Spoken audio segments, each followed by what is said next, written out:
நம்ம கிட்ட நம்பிக்கை மட்டும் இருந்தா வாழ்க்கையில எந்த அளவுக்கு உயரத்தை தொட முடியும்னு இந்த கதையை ஃபுல்லா பார்த்து தெரிஞ்சுக்கோங்க. 100 days 100 குட்டி ஸ்டோரிஸ் பார்ட் 2ல இன்னைக்கு டே 32. இந்த மாதிரி யூஸ்ஃபுல்லான குட்டி ஸ்டோரிஸ்க்கு நம்ம பேஜை ஃபாலோ பண்ணிக்கோங்க. ஒரு ஊர்ல ராமுன்ற ஒரு வியாபாரி தான் பிசினஸ்ல பெரிய லாஸை ஃபேஸ் பண்ணதுனால சோகத்தோட ஒரு பார்க்ல வந்து உட்கார்றாரு.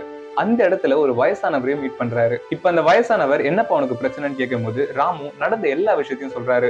உடனே அந்த வயசானவர், அவ்வளவுதானா, இந்தாப்பா 50 லட்ச ரூபாய் செக், இதை வச்சு உன்னோட லாஸ ரெக்கவர் பண்ணு, நான் ஒண்ணு இதை சும்மா கொடுக்கல, அடுத்த வருஷம் இதே நாள் இதே இடத்துல எனக்கு இந்த பணத்தை நீ திருப்பி கொடுத்தா போதும்னு சொன்னாராம். இப்ப ராமு சந்தோஷத்தோட அந்த செக்கை வாங்கிட்டு கிளம்புறாரு. ராமு அந்த பணத்தை யூஸ் பண்ணாம தினமும் பாக்குற இடத்துல அந்த செக்கை வச்சுட்டு கடுமையா உழைக்கிறாரு. தன்னோட பிசினஸ்ல பண்ண மிஸ்டேக்ஸ் எல்லாத்தையும் கண்டுபிடிச்சு ரெக்டிஃபை பண்றாரு. அடுத்த வருஷமே 5 கோடி ரூபாய் டர்ன் ஓவர் பண்ற லெவலுக்கு வராரு. அந்த வயசானவரை பார்க்க பார்க்குக்கு போனாரு. அவர் அங்க இல்ல. அங்க இருந்து ஒரு லேடி கிட்ட, போன வருஷம் உங்ககிட்ட ஒரு வயசானவர் பேசிட்டு இருந்தாரு, அவர் இல்லையான்னு கேட்கும் போது உடனே அந்த லேடி, என்னப்பா அவர் ஏதாவது பிரச்சனை பண்ணாரான்னு கேட்க, அப்படிலாம் இல்ல, அவர் எனக்கு 50 லட்ச ரூபாய் செக்க கொடுத்தாரு, அதை நான் திரும்ப கொடுக்க